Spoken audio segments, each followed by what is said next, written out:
Hey everybody, this is JDGaming back today with another episode of Get Better at Yu-Gi-Oh! So this week we will be talking about side decking as it pertains to goal-oriented dueling, and I tried my best to cram this into one video. We are only scratching the surface on so many of these topics, so this will be another two-part series. So if you like this video, be sure to subscribe so that you can come back next week and see the second part where I show you how to utilize the side deck that we will make today. So if you think of side decking, really it's just making sure that with your 15 card predetermined pool of cards, your side deck, you're able to adjust the tech cards that you've put in, tweak it so that you can best hurt your opponent's strategy while helping your own strategy remain intact. So very simplistic view, I know. There are so many complexities that go into siding because of individual card interactions, the possibility that your opponent may or may not play a certain card against you, and what that means for you in terms of preparing to help your deck survive as opposed to trying to shut your opponent down. There's so many little goals and mini games within side decking that happen,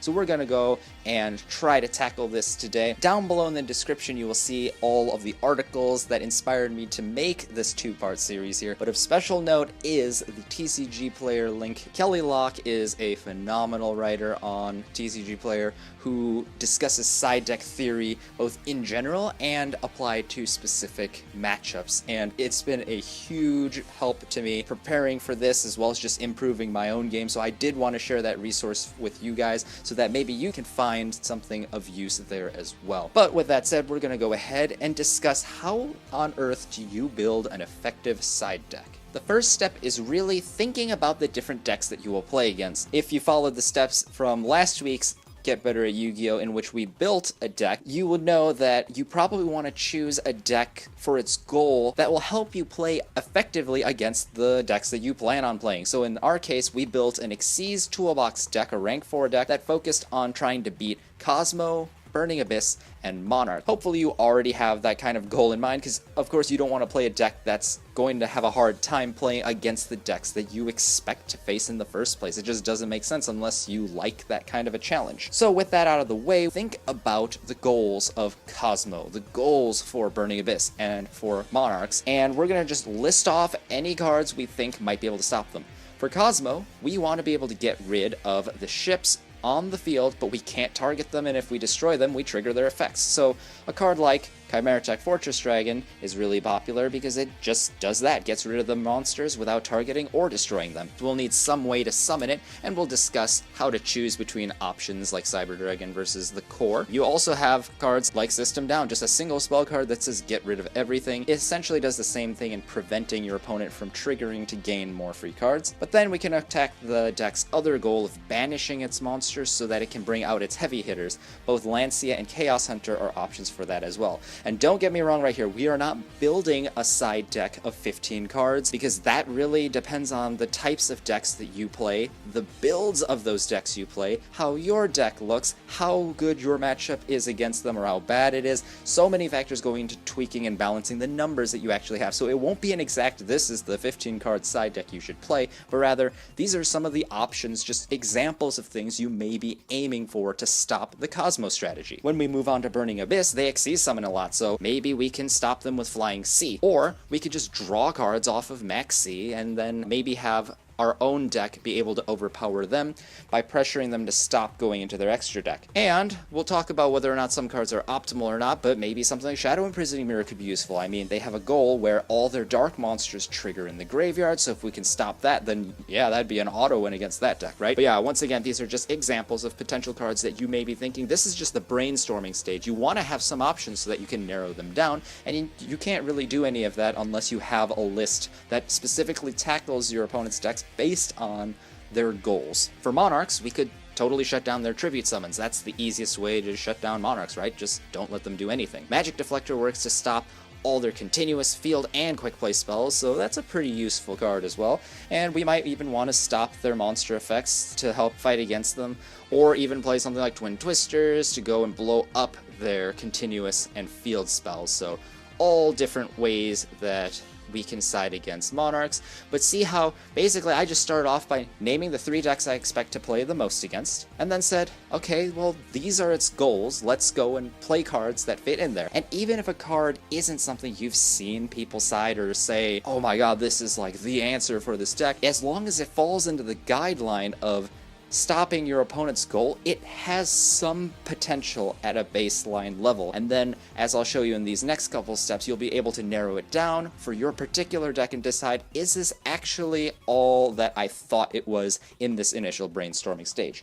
But don't forget, you're not going to just be playing against those 3. Maybe you play against decks like Blue Eye, so you might want specific cards for matchups like that. Maybe you play a lot against monsters like Master Hero Darklaw and you want an easy out to them. Perhaps you want to just stop special summons in general, get rid of tough monsters like Cyber Dragon Infinity, or maybe you just want to deny your opponent resources and prevent them from searching cards with a card like Mistake. There are so many different things that you may have to face, even outside of these 3 main matches that we're trying to prepare for. So see if you can also brainstorm a little bit in generic cards that will help support your deck strategy and help hinder your opponent. So now let's try narrowing down some of the options we have. Well, let's consider Burning Abyss. We considered Flying Sea, Shadow Imprisoning Mirror, and Max Sea in this matchup. Basically, we either want to stop the Xyz summons, stop the grave effects of the dark Malebranche monsters, or use Max Sea and draw cards and either pressure the opponent to stop, or just draw enough cards that hopefully we can keep up with them. Well, if we evaluate these 3 options, you want to balance 2 things for your own deck: power of the card versus effectiveness of the card. And what I mean by that is, the power level of a card like Shadow Imprisoning Mirror is extremely high in that if this card does resolve and your Burning Abyss opponent can't get rid of it, none of their monsters work. That totally destroys the core goal of their deck, and they won't be able to gain free cards, they won't be able to deal with you. However, that power is easily balanced by either main or side deck tech your opponent might play.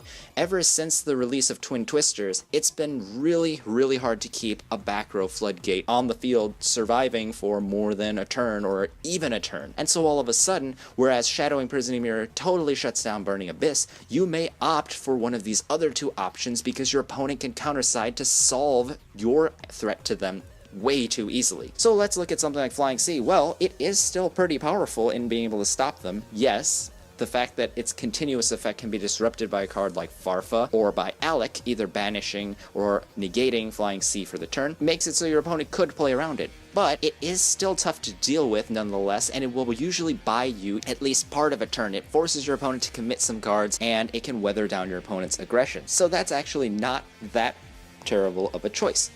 You could also go with a card like Max Sea, where you could stop your opponent from going to their extra deck because going for Dante and then going for Beatrice would draw you so many free cards, but at the same time, if that deck doesn't stop, Max Sea doesn't necessarily have the biggest power in terms of stopping your opponent, though it can help you in drawing out your options. So this again isn't going to be the type of video that tells you, oh, go and always play Flying Sea or Max Sea or Shadow Imprisoning Mirror, because it all depends on the environment that you particularly play against and the builds of those decks. But that's something to keep in mind. You want a card to be powerful, but if it gets outed way too easily, it may not be the best answer for you.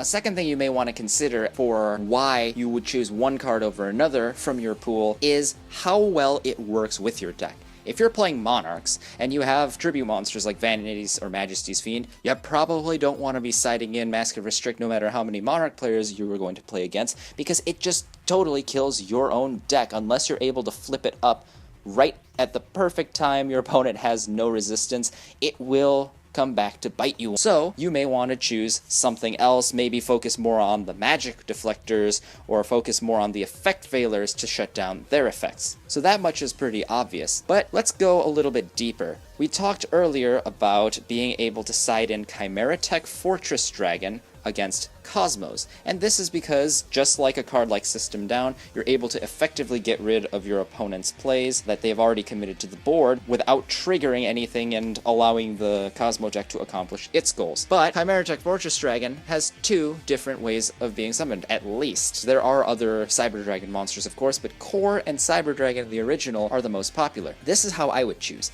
If you think back to the Xyz deck last week, we need our normal summon, right?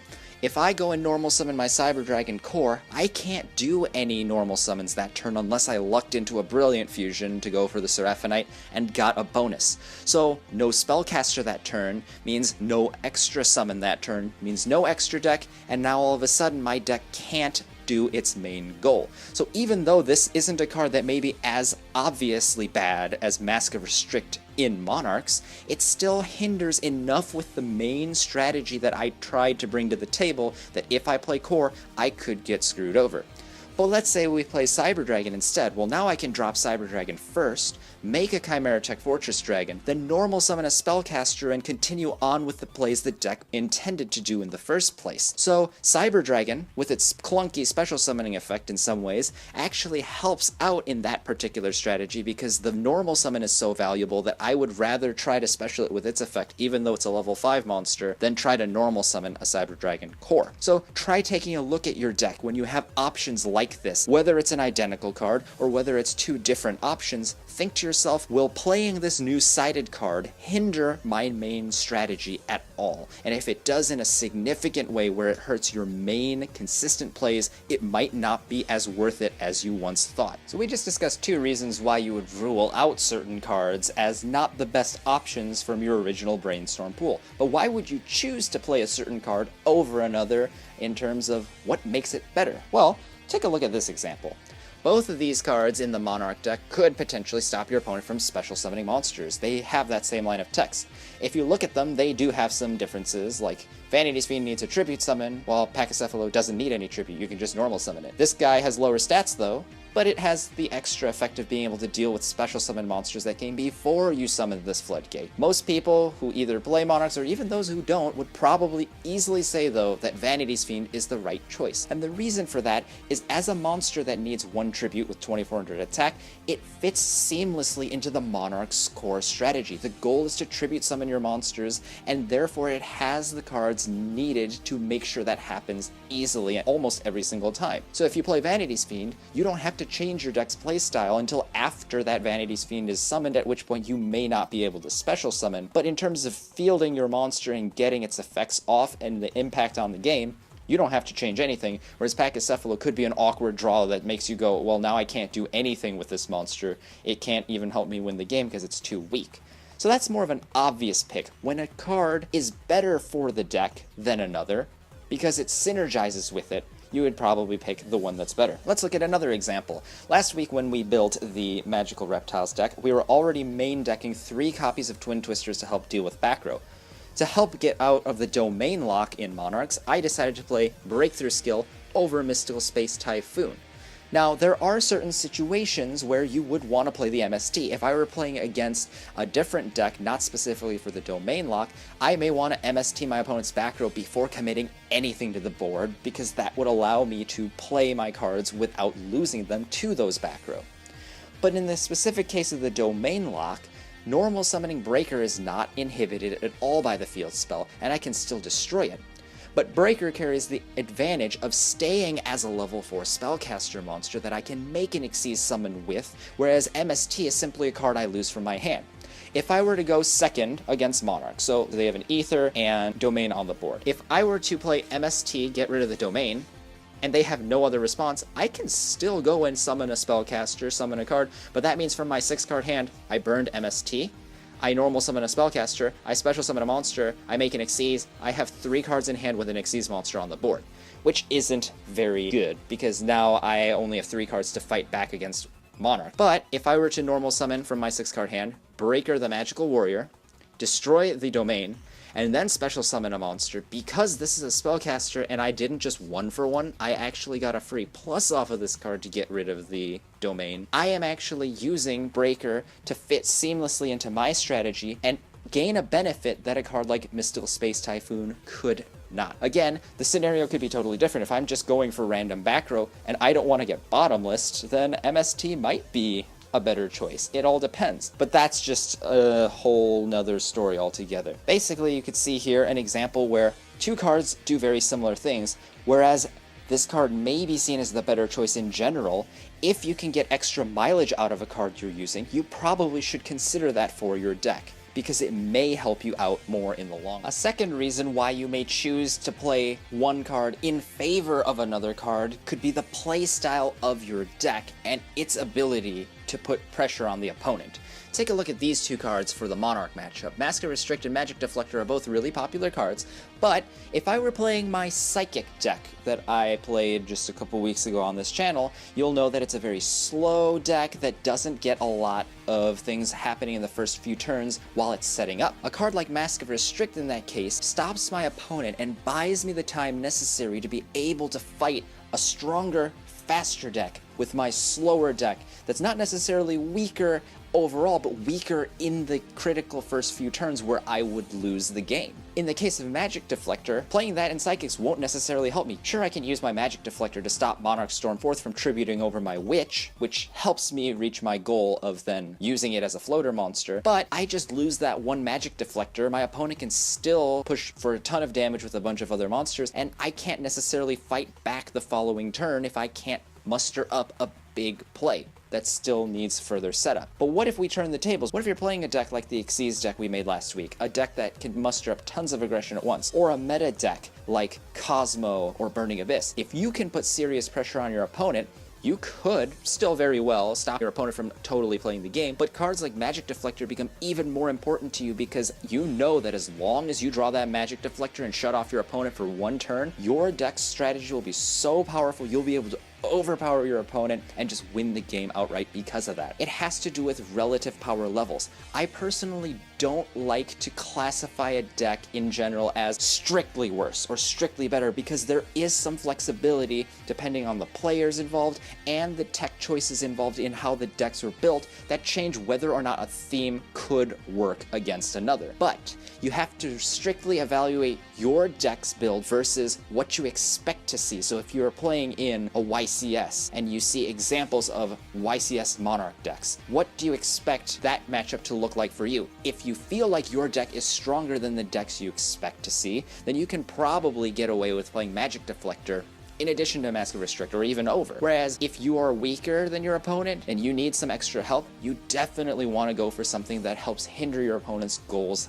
outright. It's not so much a matter of, oh, my deck is better or worse than yours, because really we're using the side deck to try and tweak that and tip the scale in our favor. But you have to realize the power standpoint between the two decks so that you can solve any problem that exists and not just ignore it. There's just one more big area in side decking I want to discuss, and that's that cards can be time sensitive depending on their roles in your strategy and in your side decking plan. Last week, we played an extra deck that included monsters like Traptrix, Rafflesia, and Abyss Dweller, and these are really strong preventative monsters. They basically stop your opponent from getting their strategy established, but once they do, it won't really help you all that much, because you can't deal with a threat after the fact with these two monsters as effectively. Of course, there are some really weird ways you could.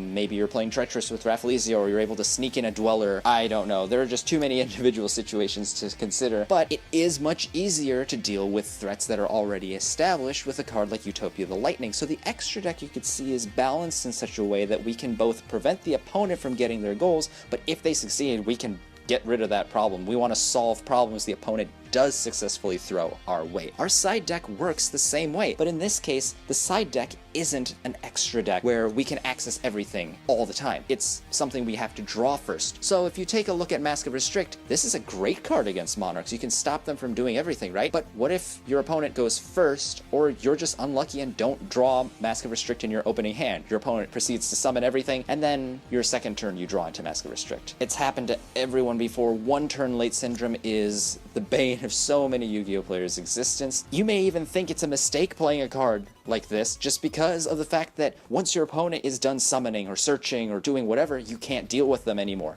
But these are cards that help you outright win matches. Cards that are supposed to help you win games that you side them in for, against Monarchs, against old Necros, or against whatever other strategy, they suddenly don't work just because you drew them too late. That's because these two cards are preventative. They are floodgates that are supposed to make it so your opponent can't do anything to you, and once you go ahead and draw into them, they might be too late. This means that they have a very high urgency in when you play them. You want to draw and play them as quickly as possible so that they are live. But because we can't guarantee that, it may help to play cards like Dark Hole or Gamasiel to get rid of your opponent's tribute summon monsters, free yourself of domain or whatever, maybe monster effects that are annoying you, in ways that you can deal with them after your opponent has already passed the prevention stage. So try to balance things out. That's why cards like Fossil Dynapachycephalo that we just talked about can be so good. It's because it has that prevention effect, but if you flip it up, it has an additional effect that helps you deal with monsters that were already played. But JD, didn't you just say in Monarchs you're going to be playing Vanity's Fiend instead? Yes, and that just goes and shows the complexity of this game. Whenever you have a certain card, it isn't working in a vacuum. It's working with other cards in your deck and with other cards in your opponent's deck. And that's why the interactions throw complexity into this game in such a level that I can't go and discuss any significant portion of possible interactions that could happen in this game. And that's why with this video I'm trying to go and equip you guys with some of the tools you need to be able to start with your big goal of your main deck. Choose cards for your side that could hurt your opponent's goals, and then narrow them down as you see fit to see, okay, this card works really well against the opponent. I don't think they can deal with that, and oh, that doesn't hurt me as well. In fact, it kind of helps, so maybe I should go and use this. That's the goal there, to help develop your guys' tool set so that you can use this process on any deck and any card that you see. Because inevitably, a new card will be printed, or you will find an old card you never heard about that you can now evaluate with these simple rules and see, oh, can I use this card in the main or side or not? So I do realize again that this is how you build a 15 card side deck type of video. So if you're expecting that, I do apologize, but there's again just no way that that's possible. But hopefully I did equip you guys with at least a little bit of knowledge that you can use to try things out for yourself. I know you have to think with this game. What gives, right? Love to hear your thoughts down below on what you think of the side deck series of thus far. Make sure you're subscribed so that you can see the second part of the video next week, where we will be discussing how do you take the side deck that you have made and actually make the best use out of it. Because as you'll see, making your deck is only half the battle. So thanks guys, this is JD Gaming, hope you guys enjoyed, and I'll see you guys next time.